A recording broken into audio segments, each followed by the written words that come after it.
자, 지난해 라돈 침대로 많은 분들이 불안에 떨었는데요. 원자력 안전위원회가 올해는 생활 방사선이 의심되는 제품에 대해 조사를 확대하고 또 강화할 예정이라고 밝혔습니다. 이에 이제 대전 생활 방사선 안전센터에서는 이 같은 문제를 해결하기 위해 전문 인력과 분석 장비를 확충해서 지난해 11월부터 운영 중인데요. 생활 방사선 의심 제품에 대한 측정 서비스를 받아볼 수 있다고 합니다. 그 현장 지금 만나보시죠. 네, 안녕하세요. 권서환입니다. 저는 지금 대전 한국원자력안전기술원 내에 있는 생활방사선 안전센터에 나와 있습니다. 이곳에서는 라돈 등 생활방사선 의심 제품에 대해 방사능 측정 조사를 실시하고 있는데요. 생활방사선 대체 어떤 것인지 또 어떻게 측정할 수 있는지 오늘 자세히 알아보겠습니다. 네, 아무래도 이 생활 방사선이 눈에 보이지도 않고 또 냄새도 없기 때문에 더 많은 분들이 불안해하는 게 아닌가라는 생각이 드는데요.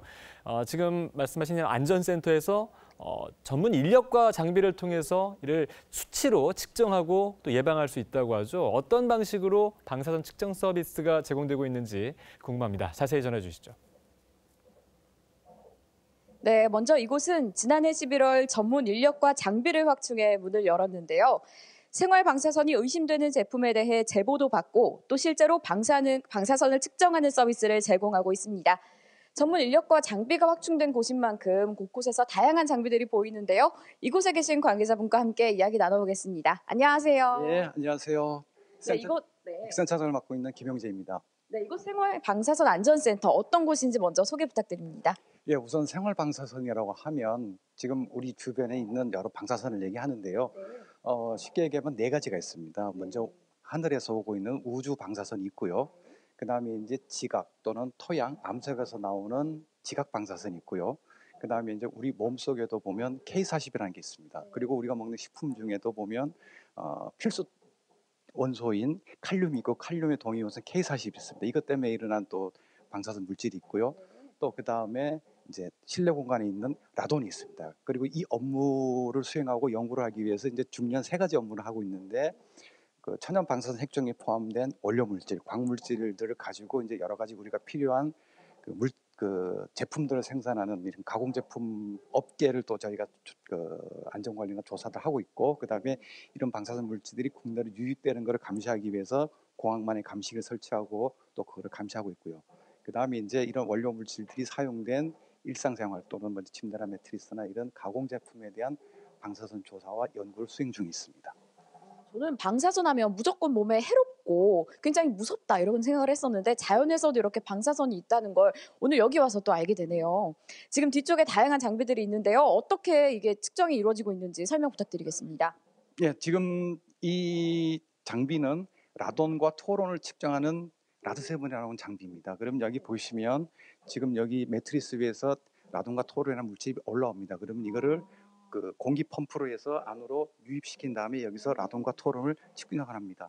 좀 전에 금방 측정이 끝났는데요. 여기 측정 값을 보시면 지금 공기 중에 있는 라돈은 지금 40.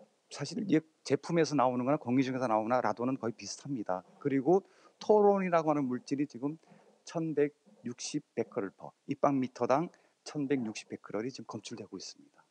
저기 지금 실제로 토론이라고 저렇게 적혀져 있네요. 40 정도의 수치는 일상 속에서 공기 중에서의 수치라고 라돈 수치라고 보면 되는 거네요. 예, 라돈이 일상적으로 보통 공기 중에 있습니다. 땅에서 올라오는 것도 있고 건축자재에서 일부 유래되는 거 있고. 그래서 이 정도 수치면 실내 공간에서 일상 있을 수도 있는 수치가 되겠습니다. 네, 옆쪽으로 이동해 볼게요. 옆쪽에도 다양한 장비들이 있는데요. 어떤 장비들인가요? 예.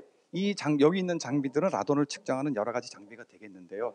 이 두 가지는 이제 그 전문가용 측정 장비가 되겠고요. 요거는 이제 주로 라돈만 정밀하게 측정하는 장비고, 아까도 보여드렸던 이 장비는 라돈과 토론을 동시에 측정하는 장비가 되겠습니다. 그리고 이제 지금 요거는 일상적으로 그 일반인들이 쉽게 구입해서 가정에서 쓸 수 있는 간이 라돈 측정기가 되겠습니다.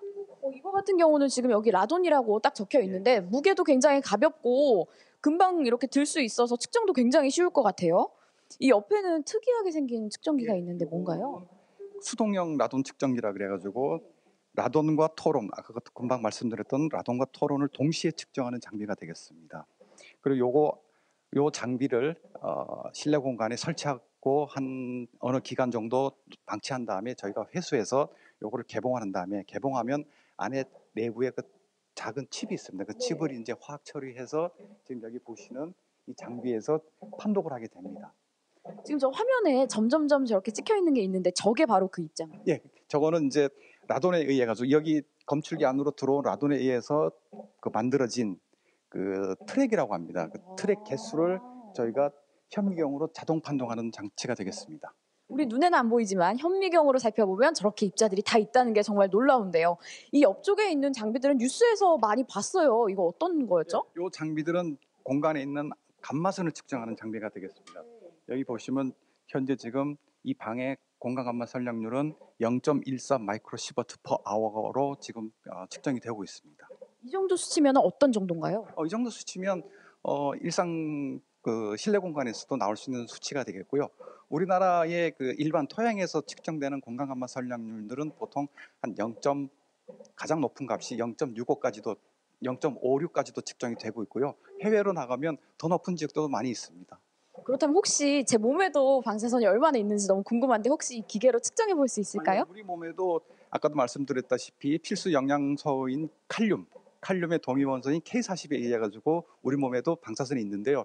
양이 어느 정도 되는가 하면 60kg 정도 몸무게가 되면 대략 한 4,100 정도 있습니다. 그렇지만 이제 이 측정기가 측정한다고 해서 뭐 수치가 바뀌거나 뭐 그렇지는 않습니다. 그리고 이 천연 방사선은 지구가 만들어질 때, 이 우주가 만들어질 때부터 있었던 거고 그 속에서 우리 생명체들이 다 살아왔고 번영했기 때문에 여기에 대해서 적응력과 그 다음에 우리 몸을 이렇게 그 보수할 수 있는 또 이렇게 회복할 수 있는 능력이 충분히 다 있기 때문에 사실상 위험하지는 않습니다.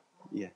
그렇다면 작년에 라돈 침대 파문이 일면서 참 많은 소비자들이 걱정과 근심 속에 시간을 보내셨는데요. 이 라돈이 대체 그럼 어떤 물질인가요? 예.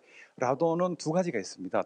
일반적으로 얘기하는 라돈은 이런 암석이나 토양이나 이런 포함된 우라늄에서부터 만들어진 가스 상태의 방사선 물질이 되겠습니다. 그리고 또 하나의 동위원소가 있는데요. 이거는 토론이라고 보통 불립니다. 같은 라돈은 라돈인데 토륨에서 만들어져 가지고 공기 중으로 나온다 그래 가지고 토론이라고 얘기를 합니다. 그렇다면 라돈은 방사선과는 다른 건가요? 같은 이제 방사선 물질이라고 얘기하고요. 방사선이라고 하는 거는 알파선, 베타선, 감마선 이 세 가지를 방사선이라고 얘기하고요. 라돈은 공기 중에 가스 상태로 떠 있는 방사선 핵종이라고 보시면 되겠습니다. 그렇다면 이곳 생활방사선 안전센터에서 생활방사선 의심 제품을 직접 측정을 하신다고 들었습니다. 어떻게 이루어지나요? 예, 여기 포스터를 보시면 저희가 측정하는 대상은 일상 생활 제품에서 나오는 라돈, 엄밀하게 말하면 토론이 되겠습니다. 실제 라돈보다는 거의 99.9%는 토론입니다. 이 토론을 측정해서 국민 여러분들의 그 피폭을 낮춰주기 위해서 노력하고 있는데 국민 여러분 누구든 신청할 수 있습니다. 그러면 저희 생활방사선 안전센터에 신청을 접수를 하면 저희 콜센터를 통해서 이제 그 방문 일정을 조율하게 되고요. 그래서 이제 일정이 조율되면 저희 측정 요원들이 가서 측정을 하게 됩니다. 그러면 간이 측정기로 1차 측정을 해서 의심 제품이 확인이 되면 저희가 2차 측정, 그다음에 정밀 측정을 해서 2주 후에 그 결과를 통보해 드립니다.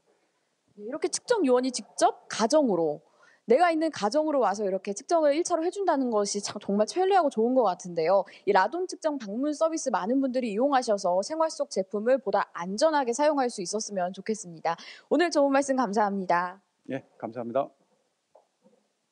한편 눈에 보이지 않는 방사선 때문에 두려움에 떨 필요는 없는데요. 바로 전국 곳곳에 방사능 측정소가 있기 때문입니다. 한국원자력안전기술원은 중앙 방사능 측정소를 중심으로 지방에도 측정소를 두고 있으며 지자체에서도 간이 방사능 측정소를 설치해 실시간으로 데이터를 수집하는데요. 만일 내가 사는 지역의 방사선 양이 궁금하다면 국가환경방사선 자동 감시망 사이트에 접속하시거나 한국원자력안전기술원에 설치된 생활방사선 안전센터로 연락하시면 진단을 받아보실 수 있습니다. 이곳 생활방사선 안전센터는 대전 한국원자력안전기술원 내에서 만나보실 수 있고요. 자세한 내용은 한국원자력안전기술원 사이트에서 확인하실 수 있습니다. 네, 철저한 조사와 측정을 진행하고 있는 한국원자력안전기술원 안에 있는 이 생활방사선 안전센터 소식 전해드렸습니다. 많은 분들이 이곳에 오셔서 또 직접 서비스를 받아보시고 보다 안전하게 제품을 사용하실 수 있었으면 좋겠습니다. 지금까지 현장에서 권수환이었습니다.